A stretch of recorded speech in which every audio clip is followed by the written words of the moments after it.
Bill O'Reilly is also concerned about the current scandal with the VA, and he was speaking with Karl Rove, obviously a very highly placed advisor under the George W. Bush presidency. And surprisingly, he's not really buying the talking points of Karl Rove. We've got a number of interesting segments from that conversation. Here's the first. All right, Mr. Rove, in 2005 under President Bush, it was a $3 billion shortfall in funding for the veterans' health care and a variety of other problems with the VA under the Bush administration. So what is the essential problem here? Why can't the government fix this?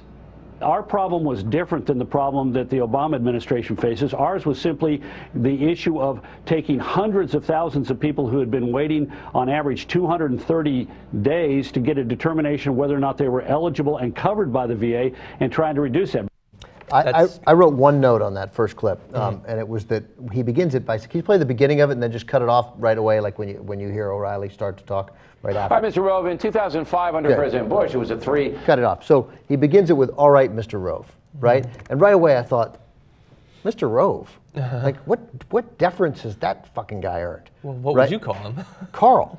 He works for Fox. I guess that's a good They work point, together, right? Yeah, he is. You don't call people, contract. right? And I was like, why is he doing this? This guy he wasn't elected by anybody. In fact, he orchestrated the deceit, which led to the deaths of 4,000 Americans and a bare minimum of 100,000 Iraqis, to say of countless other deceits as well, including, it would seem to some, like me, his role in outing Valerie Plame. So I don't know what he's earned. But he hasn't earned a mister. He hasn't earned it. He hasn't earned a mister. He's not the former president. But then I realized what happens is what you're going to hear as O'Reilly goes forward. He's calling him Mr. Rove because he's about to punch him in the face. Yeah, let's watch some more of that. Because President Bush involved the nation in two very intense wars, he had to upgrade the VA facilities. Everybody knows that. But this is what I want an answer to. And I want you to step out of your partisan shoes for a moment. When President Bush left office after 8 years, the VA itself made a report to the incoming Obama people. All right? In the report it said, quote, I'm quoting, "The problems and causes associated with scheduling, waiting times, and waiting lists at the VA are systemic." So the problems existed on the day President Bush left office. What he said in the first one about, we had this huge backlog of soldiers and we were trying to bring it down. That's not the same as under Obama. No, that's exactly what we're talking about here. Yes, you might not have had a secret list being kept by one particular medical center in Phoenix. You might not have had that. But good luck tying that directly to Obama. It seems unlikely that you'll be able to do that. It is the same problem. The problem is that you sent hundreds of thousands of Americans into an area where they're going to be torn to shreds through IEDs and automatic weapons fire by terrorists in Iraq and Afghanistan. And then when they come home with their physical and emotional and psychological damage that's been done to them, they're going to need care. It's the same exact problem, and it requires the same solution: funding medical centers for soldiers.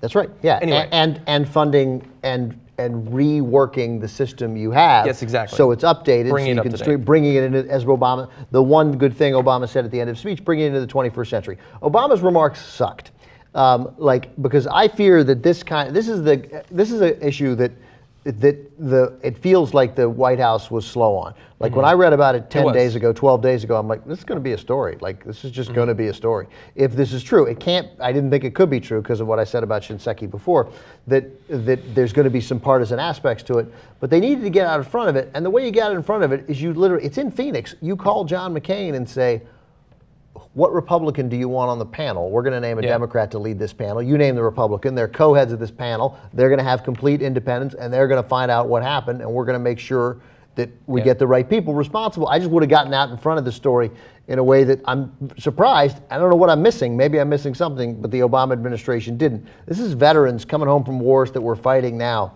This isn't Vietnam. We're not sneering at veterans, thankfully, anymore. Yeah. And to let this story linger on the vine without an aggressive response and a partnership that I think he should have formed with Senator McCain, or at least tried, and I've not read anything to suggest they tried, big mistake. Yeah, I mean, occasionally McCain is pretty reasonable on some things, especially when it comes to troops, but he's a maverick. You never know. Maybe he was approached by Obama and he just didn't want to do it. There's an election upcoming. Then they'd leak it. Yeah, then the White House, if they'd approached him and tried to do that, I guess they didn't want to. I don't think I just came up with an idea that didn't dawn on anyone who has Obama's ear. Yeah. But I would have done it. So in that last clip, you saw Bill O'Reilly was saying that the VA made clear on the eve of Obama coming into office that they had these major problems that needed to be dealt with, meaning that the problems existed before Barack Obama was in office. Karl Rove is not going to accept that. Let's skip the next video because it's just him saying that he doesn't trust where that information was coming from, but let's play the last one. You just heard me scorch President Obama. Scorch him, all right? And there's no doubt that in his 5.5 years in office, things have gotten worse. Now, you say in Bush's 8 years, things got better. I'll take you at your word.